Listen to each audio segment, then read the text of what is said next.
Amém? Queria trazer uma passagem bem conhecida por todos, mas que tem muito a ver com esse chamado do batismo, que está em Lucas 5. Se você tem sua Bíblia, quiser seguir, senão vai ser projetado. A partir do versículo 27.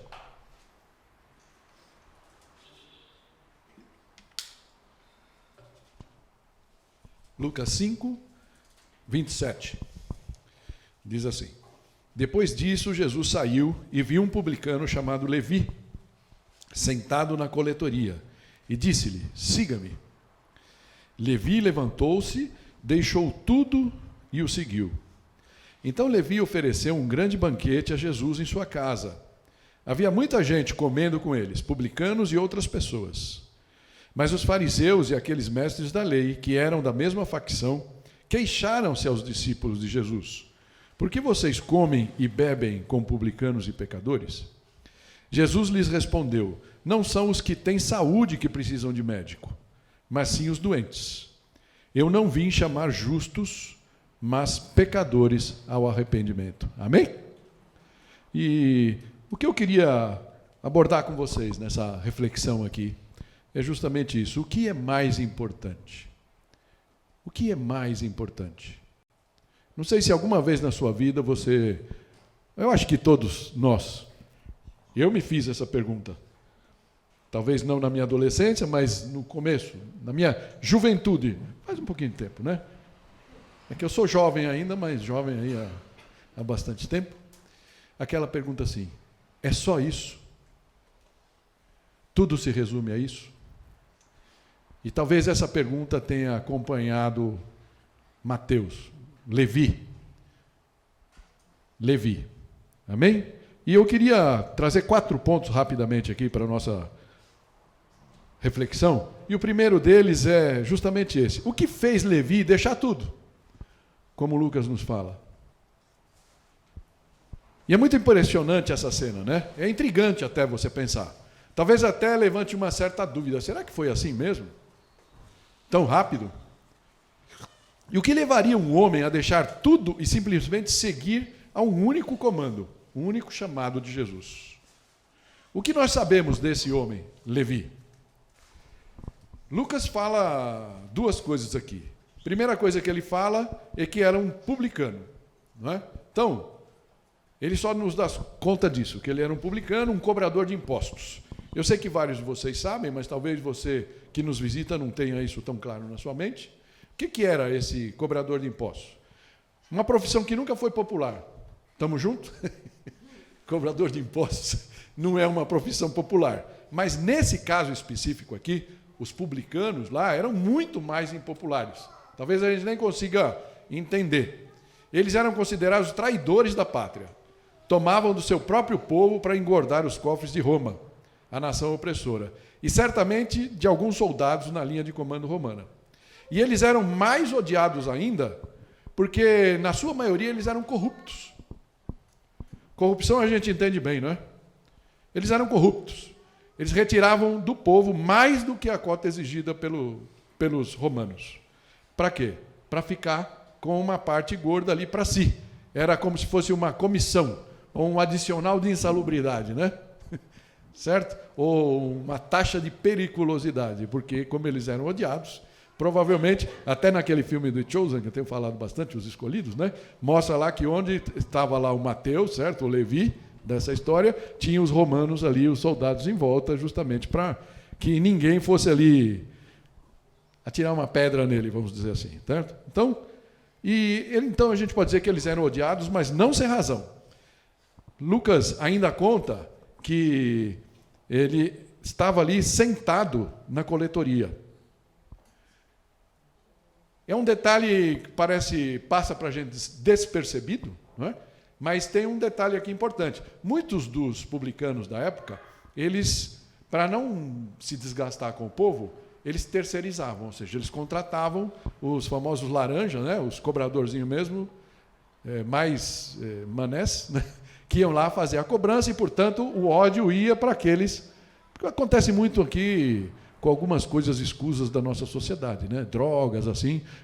Se você for puxar mesmo para ver quem é realmente o dono daquele negócio, você pode se surpreender muitas vezes, né? Lá na cadeia hereditária, né? Lá na ponta tem algum laranja que acaba levando a culpa e o ódio, né? Mas não, caso de Mateus aqui, de Levi, ele punha a cara a bater, vamos falar assim. Ele oficialmente, era ele mesmo que estava lá. Ele estava ali sentado na coletoria. Marcos nos conta mais um detalhe que Lucas não conta. Fala que, passando por ali, viu Levi, filho de Alfeu. Filho de Alfeu. O que isso pode nos dizer? Não muito, mas a gente pode pensar que, como qualquer homem, ainda que detestado, ele tinha uma família. Tinha pai, mãe, irmãos, provavelmente. Tá? E naquela cultura local, ele provavelmente sofresse algum tipo de rejeição. Porque se a família estivesse com ele, a família era também odiada dentro da sociedade. Então, provavelmente ele era um cara sozinho, descartado da família, com dinheiro, com poder, mas socialmente meio que banido. Talvez ao longo dos anos ele tenha acumulado muitos bens, mas isso não era tudo. Será que isso era tudo que ele necessitava? E talvez a pergunta que a gente pudesse colocar aqui é aquela que eu fiz a princípio. A vida é só isso? A vida se resume a isso?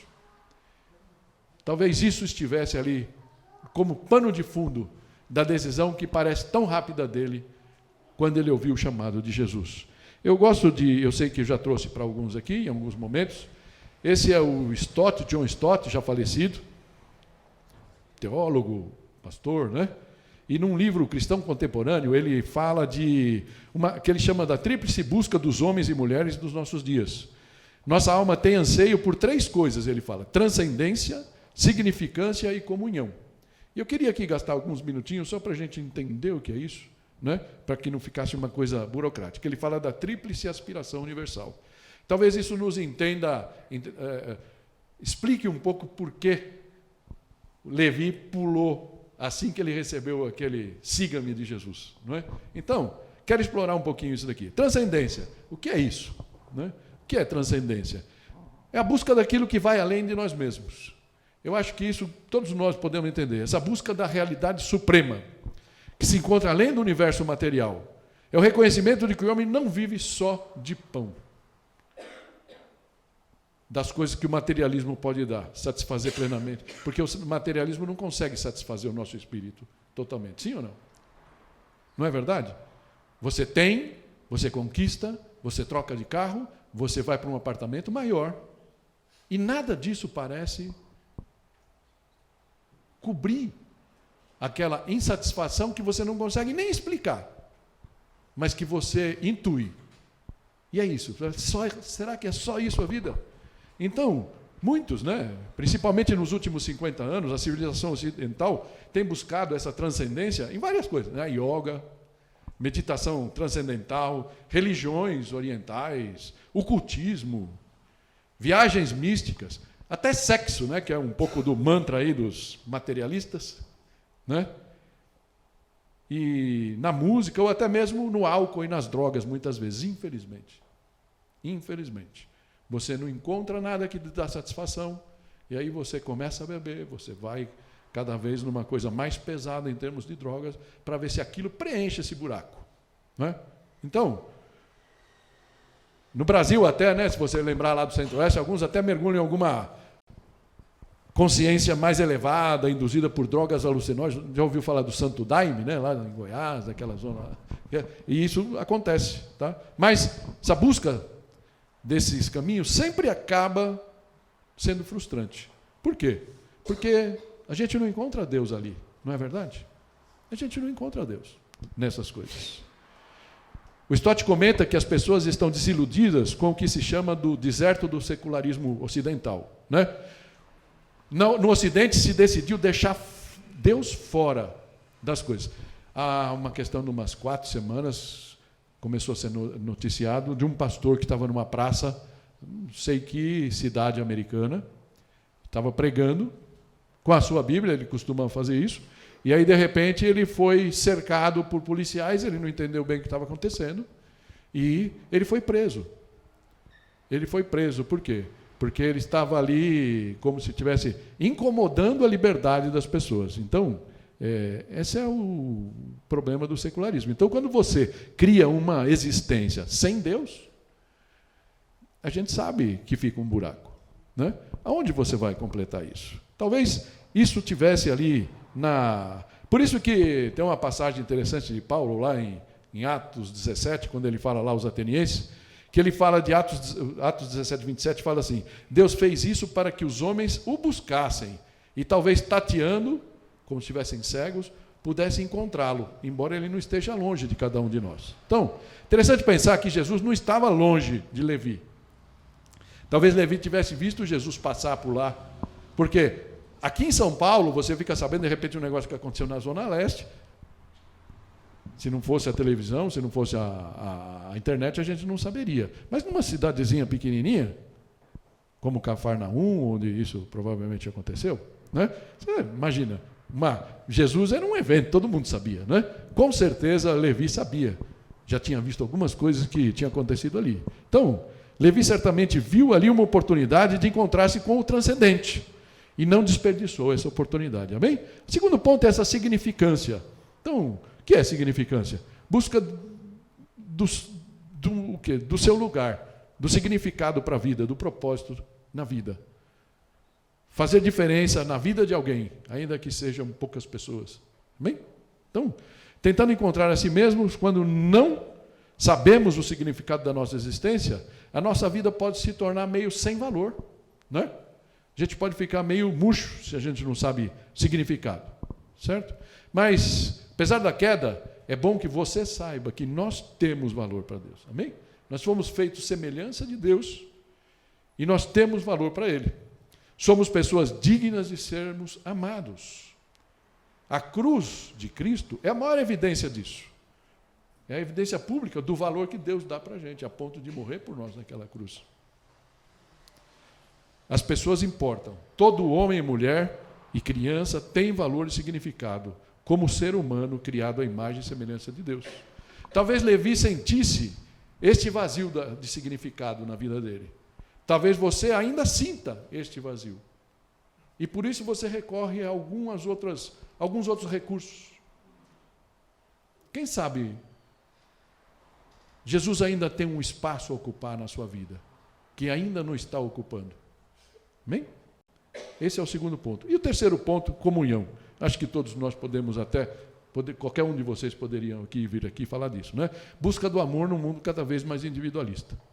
Todo mundo vive à procura de uma comunhão genuína, de relações de amor autênticas. E é interessante que a Madre Teresa de Calcutá, ela formou lá missionários da caridade, né? Ela ficou 60 anos na Índia, todo mundo já ouviu alguma coisa dela.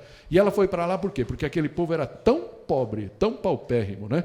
Que não tinha dinheiro e, logicamente, isso afetava o próprio emocional, o espiritual, e ela estava lá levantando esse povo. Mas o que ela achava interessante, que quando ela saía de lá, até talvez para pedir caridade e tudo mais, ela ia por todo lado, e ela comenta, né, num jornal, certo? Que ela fala assim, é por isso que nós, né, da irmandade dela, podemos ir a países como a Inglaterra, América, Austrália, onde não existe fome de pão, ok? E encontramos gente igualmente sofrendo de solidão, terrível desespero, um ódio terrível, sentindo-se indesejadas, inúteis e sem esperança. Essas pessoas esqueceram do que é sorrir, esqueceram a beleza do toque humano, por isso que crente gosta tanto de abraçar, né? Estão esquecendo do que é o amor humano. Elas precisam de alguém que as compreenda e respeite. Mais uma vez, um tipo de necessidade que Levi certamente tinha. Ainda mais se ele estava afastado até da própria família, né? E ele via ali, provavelmente, passar aquele bando de caras ali. O Stott fala, caras de unhas sujas e tal, né?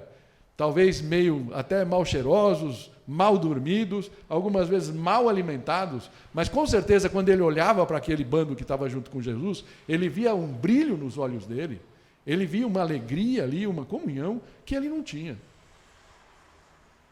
Quem sabe essas três coisas juntas foram aquilo que fez ele saltar da sua pagadoria ali, da banquinha que ele tinha para receber os impostos. Versículo 28, né, fala, Levi levantou-se, deixou tudo e o seguiu. Tudo. Ele parece que rapidamente fez a conta e viu que preencher as lacunas do seu coração, ter as suas necessidades de transcendência, significância e comunhão supridas, valiam mais a pena e tinham mais valor para ele do que o ouro e a prata, que certamente ele tinha conseguido. Fundo musical? Do que o relativo poder e a carreira lucrativa que ele tinha abraçado. Isso nos leva automaticamente a pensar numa das parábolas que Jesus usou em Mateus 13:45, e que fala assim: o reino dos céus também é como um negociante que procura pérolas preciosas. Encontrando uma pérola de grande valor, foi, vendeu tudo o que tinha e a comprou. Bem? Tive um chefe que sempre me dizia assim: o poder é uma glória solitária. Não sei se você já sentiu isso. Eu senti algumas vezes. Quando eu era escriturário, eu comia com um bando de caras. De vez em quando a gente chegava no restaurante e não tinha mesa para nós. Aí eu passei a ser chefe, e comecei a ir com os chefes de algumas outras lá. Quando eu passei gerente, e depois diretor, e aí, de repente, você não almoçava pela vergonha de almoçar sozinho. Porque é assim a vida da gente. Certamente Levi sentia isso. Na glória do seu grande emprego, mas totalmente sozinho e abandonado por seu povo. Talvez Levi, na glória da sua solidão, já viesse observando Jesus, seus discípulos e tudo isso que eu já falei, né? E ele viu que ali tinha uma pérola realmente de grande valor. Eu pergunto para você, você já encontrou essa pérola de grande valor? Já descobriu o grande valor que Jesus tem, ou pode ter na sua vida? Não aquele Jesus teórico que um dia lá, talvez você, na onda, tenha aceitado, na onda tenha se batizado, mas não vive junto com ele no dia a dia. Quem sabe essa pérola ainda está disponível para você encontrar. Amém? Isso nos leva ao segundo ponto. O que ele fez de imediato? Bom, o texto fala que Levi ofereceu um grande banquete a Jesus na sua casa. Então, primeira coisa, e talvez o grande link que tenha com o batismo, né, é justamente esse. Quando a gente crê, a gente toma uma decisão, a gente conhece quem Jesus é, a gente quer contar. A gente quer falar para os amigos, a gente quer falar para os nossos pais. Sim ou não? Não é assim?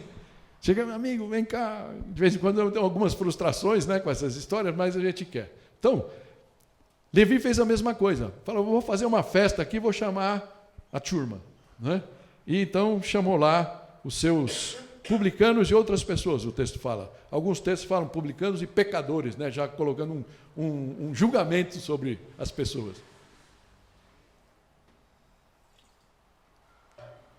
Ele acionou a sua rede, que a gente chama de oikos, né? No grego, que é a sua rede de contatos. Sua casa, sua família ampliada, certo? Sua rede de relacionamentos. Tá?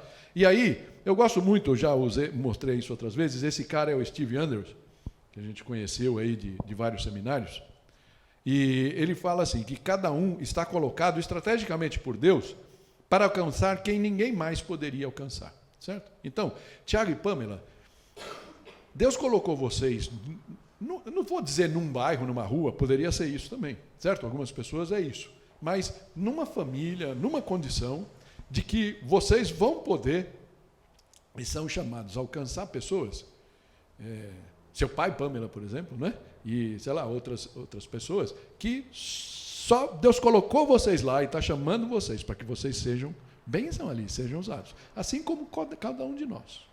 Não sei se você tem exercitado isso, mas eu queria que você pensasse nisso. E Levi, sem entender nada, acabou fazendo isso, certo? E aí o texto fala que aquilo não agradou muitas pessoas. Não agradou. Então, o texto segue, né, falando no versículo 30, que mais os fariseus e aqueles mestres da lei, que eram da mesma facção, né, se queixaram com os discípulos de Jesus. Por que vocês comem e bebem com esse tipo de gente? Com esse tipo de gente. Então, esse banquete não deixou os religiosos na época muito contentes. E provavelmente nem os próprios discípulos, a gente precisa entender aqui, tá? Porque tem duas interpretações, eu me lembro já de ter pregado sobre esse texto, e naquele momento eu interpretei que, imagina, o banquete está ali correndo, né? E a casa, a gente não sabe se tinha um quintal, como é que era, a gente sabe que ele tinha dinheiro, então deveria ser uma boa casa, mas as casas naquele tempo não eram, né, palácios como a gente está acostumado hoje, mas pode-se interpretar que alguns dos discípulos estavam um pouco, não estavam ali no centro da coisa, estavam um pouquinho mais afastados, e os fariseus, os religiosos ali passando, sabendo que aquilo estava acontecendo, chamaram ele e fizeram esse tipo de pergunta. Mas alguns estudiosos entendem que isso pode ter acontecido na manhã seguinte, por exemplo, né? Que chegaram lá e perguntaram para eles, como é que vocês fazem isso? O que vocês estavam fazendo lá com aquele tipo de gente? Né? Então, não dá para saber, mas a gente pode pensar que aquele incômodo também incomodava os discípulos, porque eles também não gostavam do Levi. Eles também tiveram que comparecer, foram cobrados pelo Levi várias vezes. E isso, de vez em quando, nos pega. Uma coisa que não tem nada a ver com o que eu estou falando aqui, mas esse ódio, essa ira que a gente sente por muitas pessoas, políticos e não sei o quê, também pode taponar a nossa fé. O agir de Deus na nossa vida, a gente precisa tomar muito cuidado com isso. Tá? Mas eles fizeram essa pergunta. E aí, eu gosto aqui como Mateus aborda, né, esse tema, eu vou abrir aqui, vou pegar Mateus, é a mesma passagem, né? Mas ele fala assim, ó, vendo isso, os fariseus perguntaram aos discípulos dele,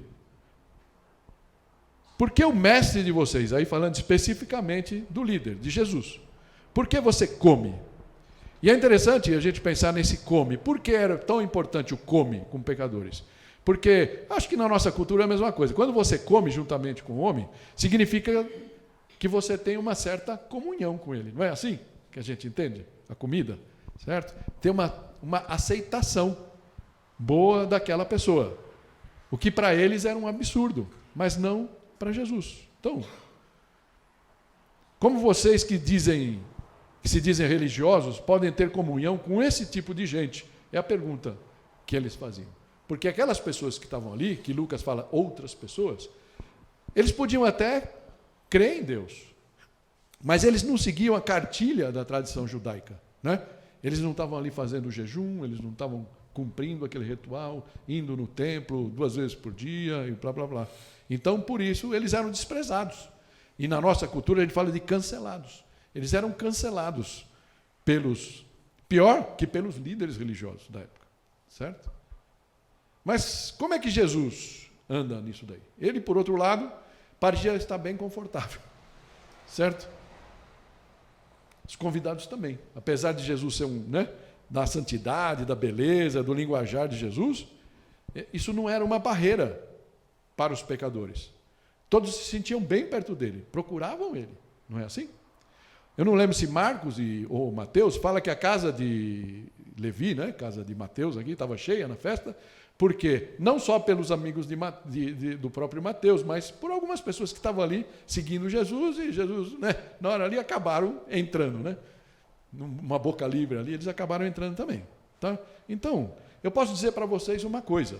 Tá? Se um pecador se sente de alguma maneira desconfortável no nosso meio, o problema não é do nosso líder, como eles estavam acusando aqui, mas é justamente nosso, porque algumas vezes nós somos um pouco fariseus também, ao olhar para as pessoas, não é verdade?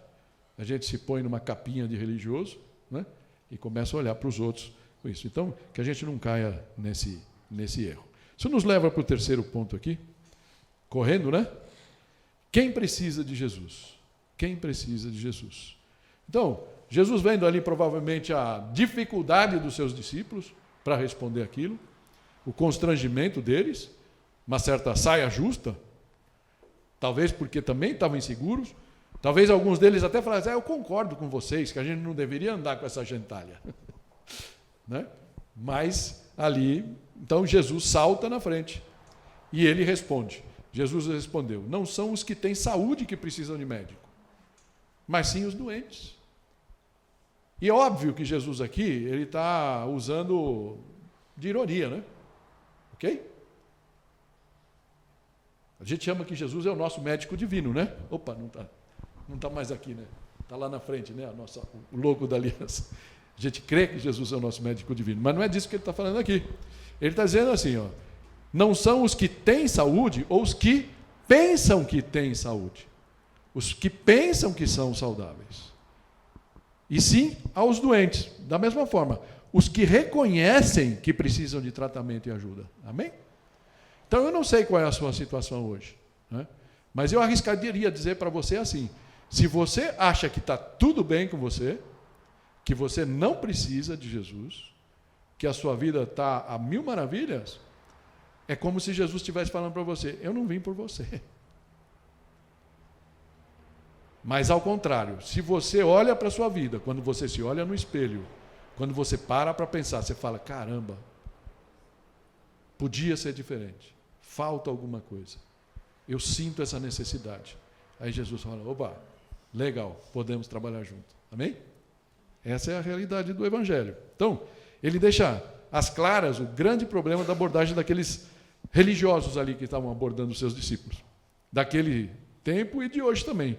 Em resumo, né, é como se a gente falasse assim, os religiosos chegassem para aquelas pessoas e falassem assim, ó, mude e depois você poderá vir.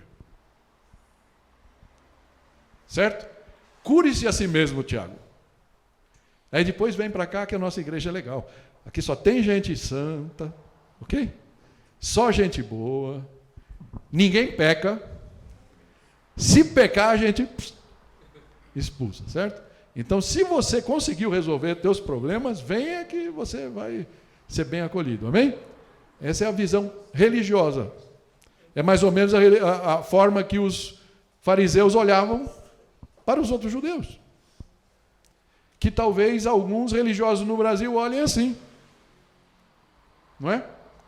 Mas Jesus não.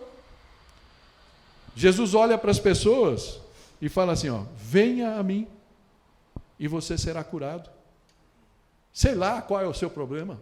Ele sabe. Eu não sei. Eu diria para você, se você é doente de alguma forma, se você sente que você precisa de cura em alguma área da sua vida,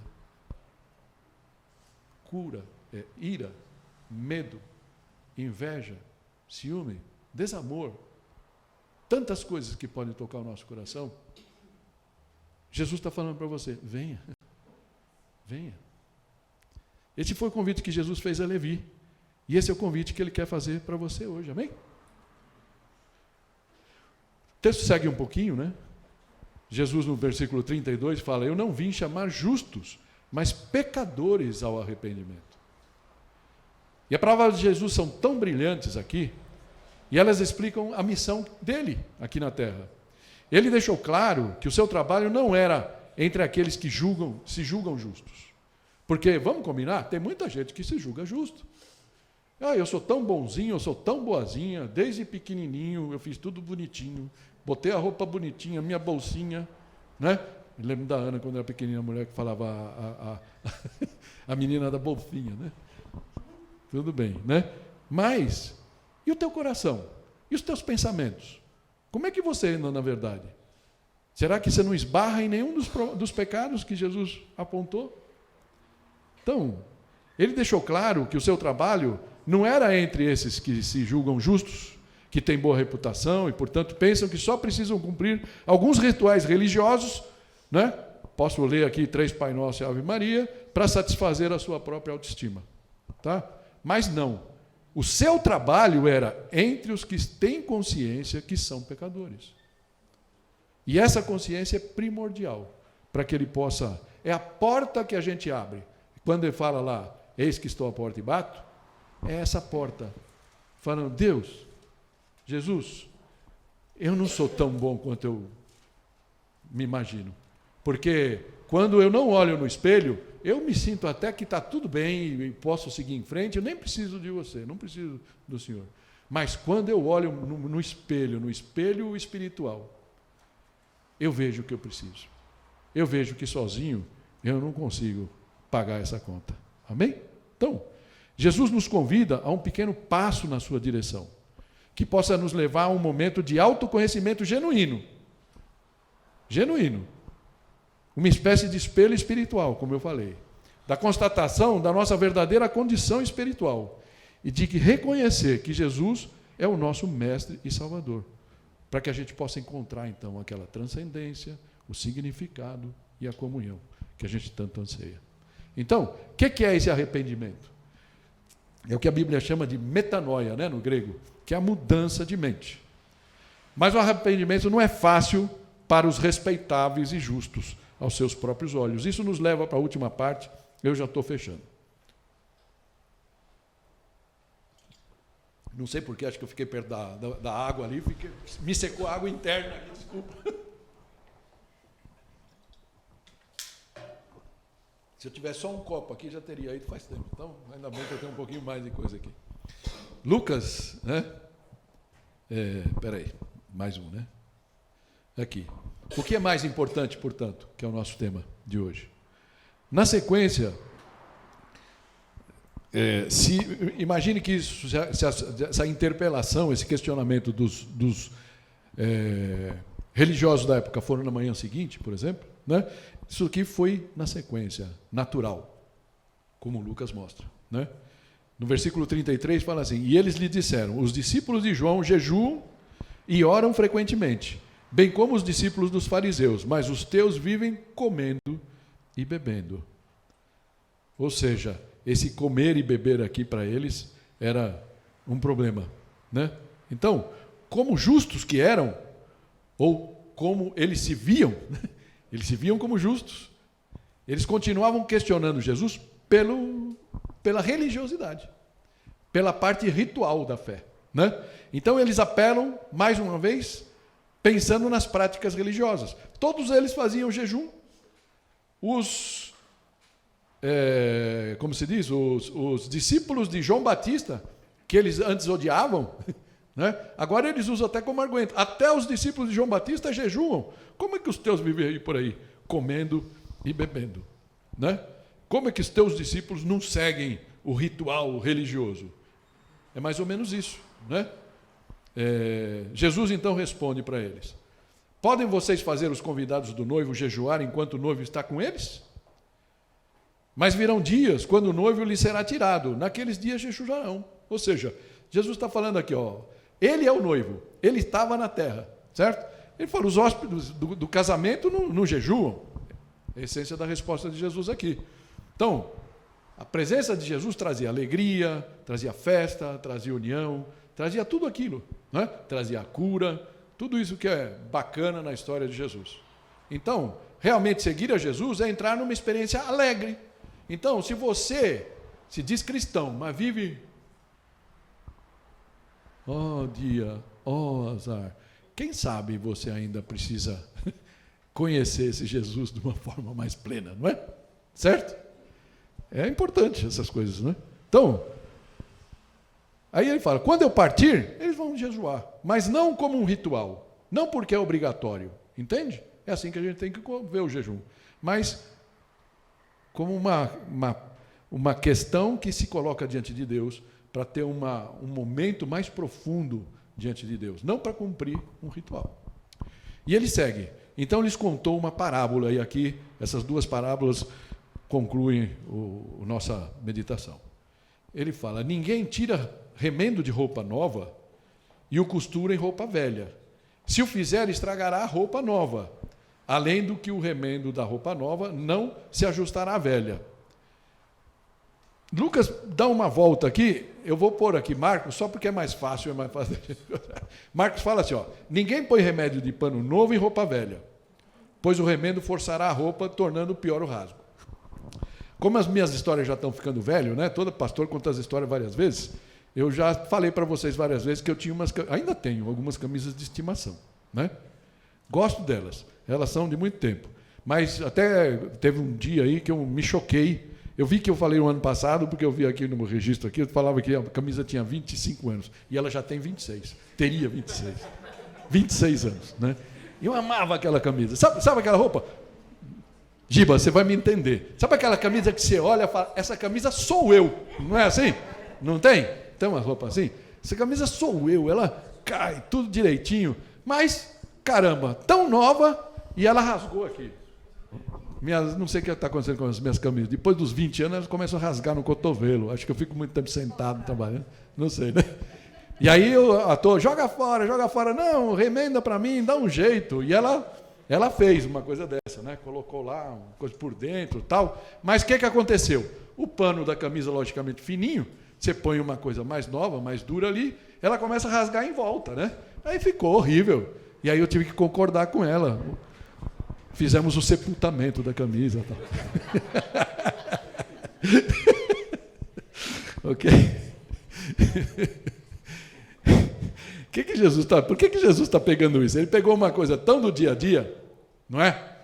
E ele fala assim, gente, muitas vezes a gente pega o cristianismo como se fosse um remendo, um paninho novinho, e a gente quer colar ele na nossa religiosidade histórica, da forma que a gente entendeu a fé, com todos os nossos ritos, os nossos entendimentos, ok?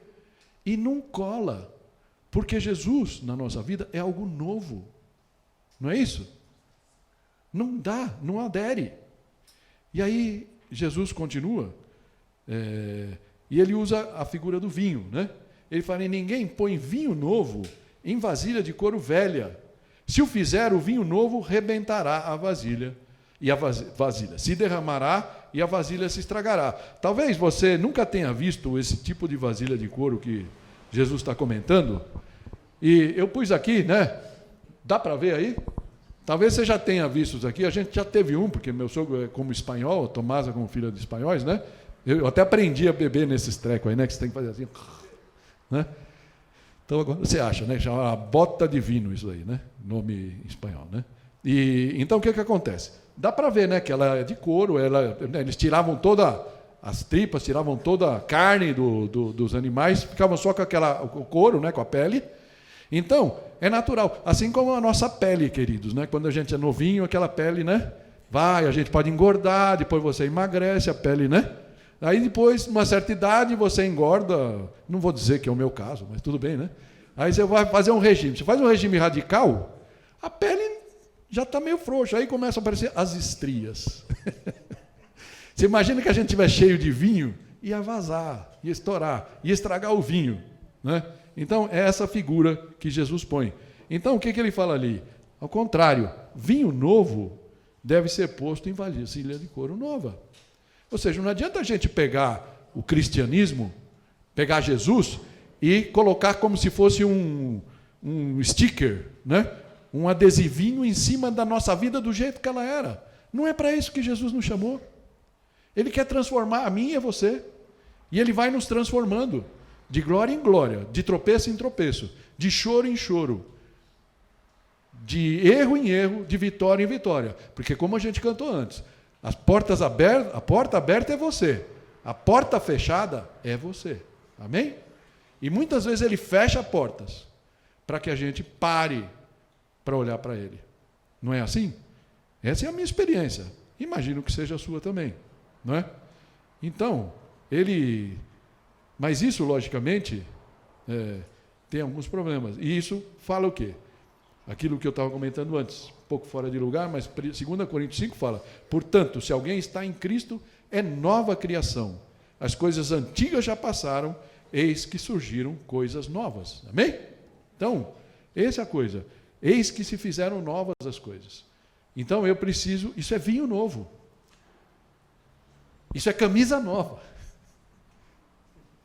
Eu tenho que me desfazer do amor que eu tenho pela minha camisa velha. E eu tenho que perceber que essa camisa nova é de um pano melhor, é de uma qualidade melhor, ela vai durar para o resto da vida, amém? E assim como esse vinho. Assim como esse vinho. E aí o versículo 39, que é o último, Lucas traz uma situação, um olhar que Marcos e Mateus não trazem. Ele fala assim, e ninguém depois de beber o vinho velho, prefere o novo, pois diz, o vinho velho é melhor. Jesus, em sua sabedoria, vê este ensino, que esse ensino não vai ser conforme o gosto de alguns. Ele sabia disso. Por isso a Bíblia sabiamente fala que o sacrifício de Jesus, que Jesus morreu em favor de muitos, não fala em favor de todos. Porque sempre existirão aqueles que não quererão largar o vinho velho. Essa é a realidade do mundo. Aí a gente vai falar, Jesus é injusto? Deus é injusto? Não. Ele dá oportunidade igual a todos. Não é? Então ele fala, um homem ou uma mulher que está bebendo vinho velho há muito tempo, está muito confortável em sua condição, nem sequer deseja provar o vinho novo. Algumas vezes a gente vai falar de Jesus para algumas pessoas, elas não querem saber.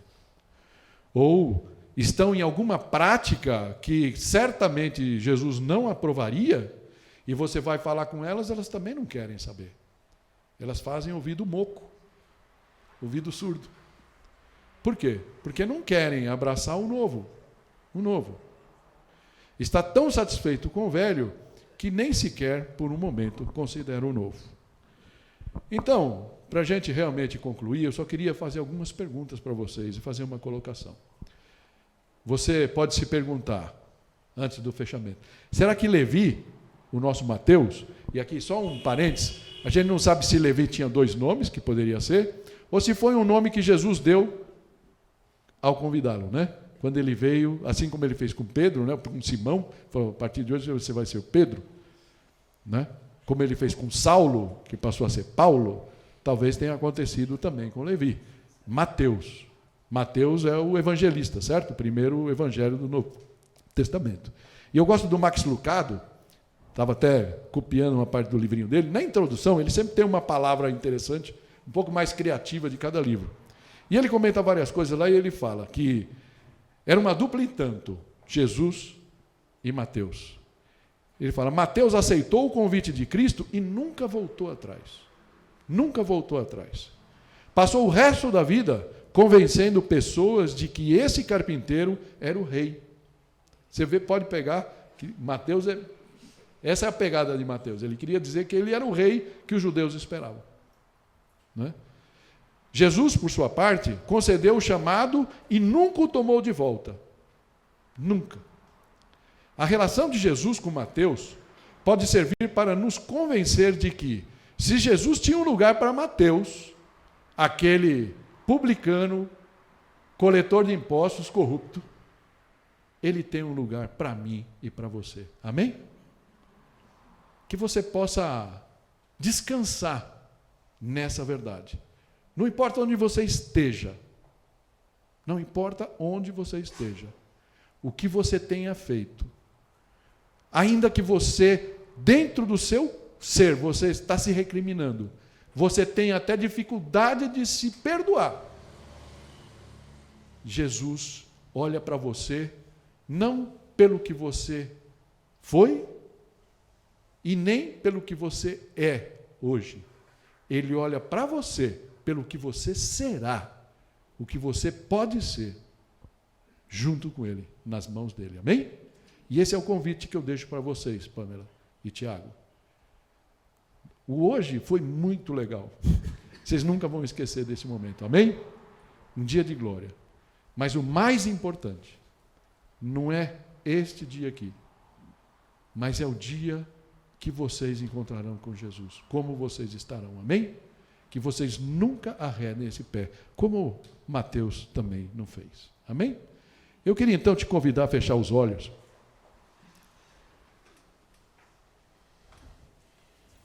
E te perguntar, e você?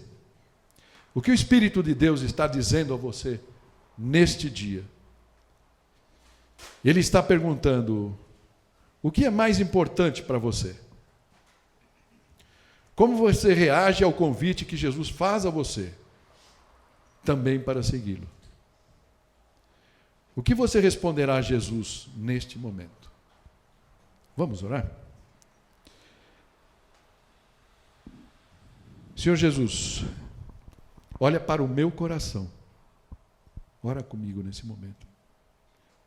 Aí, nos seus pensamentos. Senhor Jesus, eu reconheço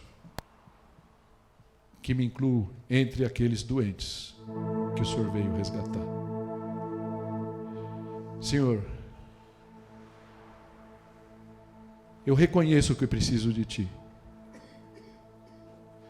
Eu olho para o meu passado e vejo muitas falhas. Mas eu quero, nesse momento, me arrepender diante de Ti. Colocar, Pai, todos esses eventos aos pés da cruz de Jesus. E convidar-te, Jesus, a entrar no meu coração nesse momento. Faz morada no meu coração. Ainda que eu já te conheça há tanto tempo, vem mudar realmente a história.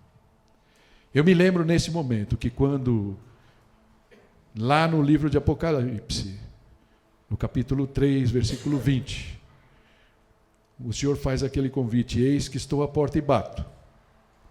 O Senhor não está ali falando a pessoas que não te conheciam, mas o Senhor estava falando a igrejas também. Aqueles que estão dentro das igrejas. Quem sabe há tantos anos já, Senhor. Mas ainda precisam abrir a porta do seu coração para que o Senhor possa entrar e cear com eles. E nesse dia, Senhor, eu quero fazer esse convite especial. Vem, Jesus, cear comigo. Vem, Jesus, entrar no meu coração. Em nome de Jesus. Amém. Obrigado por ter assistido esse vídeo. Se você ainda não nos conhece, não nos segue, eu gostaria que você se inscrevesse no nosso canal da Aliança da Vila, no YouTube. Também pode nos seguir no Instagram, no Facebook. E vai aparecer aí na tela, né, novas sugestões de vídeo, novas mensagens para que você possa ser edificado. Que Deus te abençoe, que Deus possa falar ao teu coração a cada dia. Não deixa de deixar seu like aí, que é bastante importante para nós. Amém.